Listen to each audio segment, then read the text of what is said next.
అందరికీ నమస్కారం అండి. 5 ఏళ్ల ఒక అసమర్థుడి పరిపాలన చూసిన తర్వాత, ఒక రౌడీ రాజకీయాన్ని రాష్ట్ర ప్రజలందరూ కూడా చవిచూసిన తర్వాత నిన్న జరిగిన ఎలక్షన్లో భారీగా ఓటింగ్ పర్సంటేజ్ అనేది నమోదైంది. అది భారీగా కూటమికి అనుకూలంగా ఓటింగ్ పడింది అనేది దానికి నిదర్శనంగా ఇవాళ జగన్మోహన్ రెడ్డి చేయించుకున్నటువంటి సర్వేల్లో జగన్మోహన్ రెడ్డి యొక్క ఆంతరంగిక టీం ఇచ్చినటువంటి ఇన్ఫర్మేషన్తో తేటతెల్లమైంది. కాబట్టి ఈ రోజు జగన్మోహన్ రెడ్డి తట్టాపుట్ట సర్దుకోవడానికి ఆల్రెడీ లండన్కి పారిపోవడానికి ముందస్తుగానే టికెట్లకి అలాగే కోర్టుకి పర్మిషన్ కూడా పెట్టుకుని ఉన్నాడన్న విషయం మనకు ఎలక్షన్కి ముందే తెలుసు.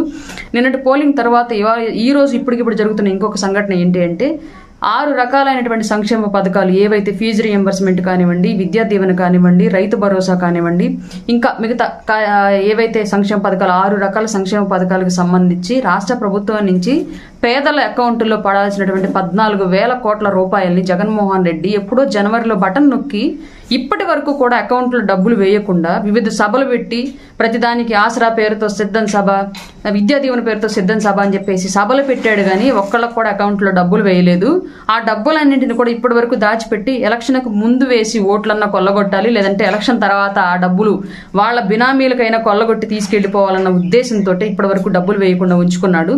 ఈ రోజు 14,000 కోట్ల రూపాయల ప్రజాధనాన్ని అతనికి సంబంధించినటువంటి బినామీలు కాంట్రాక్టర్లుగా ఎవరైతే చేస్తున్నారో అందరూ కూడా కాదు, రాష్ట్రంలో మళ్ళీ మిగతా చిన్న చితక కాంట్రాక్టర్లకు కాదు, కేవలం అతనికి సంబంధించినటువంటి కాంట్రాక్టర్లకు మాత్రమే ఆ 14,000 కోట్ల రూపాయలు అకౌంట్లో ట్రాన్స్ఫర్ చేసి వాళ్ళ సెటిల్మెంట్లు చేసే ప్రయత్నం చేస్తూ ఉన్నాడు. ఎందుకంటే ఓడిపోబోతున్నాడు, వన్స్ ఫ్లైట్ ఎక్కి ఎగిరిపోతే ఇంక మళ్ళీ ఇండియాకి తిరిగి రాడు. కాబట్టి అతన్ని నమ్మి పనిచేసి లేదంటే అతని వెనకాల ఉన్నటువంటి బినామీలు నష్టపోకూడదన్న ఒకే ఒక దురుద్దేశంతో ఈ డబ్బుల్ని బినామీల ఖాతాలకు ట్రాన్స్ఫర్ చేసే ప్రయత్నం చేస్తున్నాడు జగన్మోహన్ రెడ్డి. ఈ రోజు సిఎస్ అలాగే ఆర్థిక శాఖ అధికారులైనటువంటి రావత్, సత్యనారాయణ గారు కూడా నిబంధనలకు విరుద్ధంగా జగన్మోహన్ రెడ్డితో ఈరోజు మీటింగ్ పెట్టుకుని దానికి సంబంధించిన చర్చలు జరుపుతూ ఉన్నారు.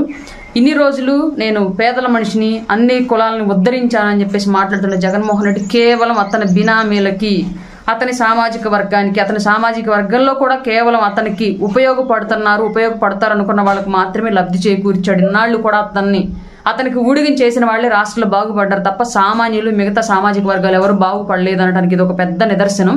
పేదలు పెత్తందారులు, నేను పేదల పక్షాన పోరాడుతున్నానని చెప్పినటువంటి జగన్మోహన్ రెడ్డి వాళ్ళ పేదల నోళ్లు కొట్టి పేదల అకౌంట్లో పడాల్సినటువంటి 14,000 కోట్ల రూపాయలని పెత్తందారుల అకౌంట్లో ట్రాన్స్ఫర్ చేయడానికి ఇప్పుడు మీటింగ్ జరుపుకుంటూ ఉన్నాడు. ఇప్పటికైనా కళ్ళు తెరిచుంటారు ప్రజలను మేము నమ్ముతున్నాము. నిన్నటి వేసిన మీ ఓటింగే దానికి ప్రధానంగా మాకు కనిపించినటువంటి నిదర్శనం. రాబోయే రోజుల్లో కూటమి గెలుపు, అఖండ విజయంతో కూటమి వస్తుందని చెప్పేసి బలంగా నమ్ముతున్నాం. నిన్న జరిగిన ఓటింగ్ సరళిని మేమంతా గమనించిన తర్వాత రాబోయే రోజుల్లో మన కూటమి ప్రభుత్వంలో అందరం ఆర్థికంగా, సామాజికంగా అభివృద్ధి చెంది ముందుకు వెళ్లేలాగా కూటమి కృషి చేస్తుందని చెప్పేసి మాటిస్తూ, ఇట్లాంటి జగన్మోహన్ రెడ్డి లాంటి దొంగని రాష్ట్ర రాజకీయాల నుంచి తరిమి కొట్టినందుకు మీకు అందరికీ కృతజ్ఞతలు. మరొక్కసారి ఇతనికి సంబంధించిన ఎవరు ఈ రాజకీయాలు అడుగు పెట్టకుండా జాగ్రత్త పడాలని చెప్పేసి అందరినీ కోరుకుంటున్నాము. జై జనసేన, జై టీడీపీ, జై బీజేపీ.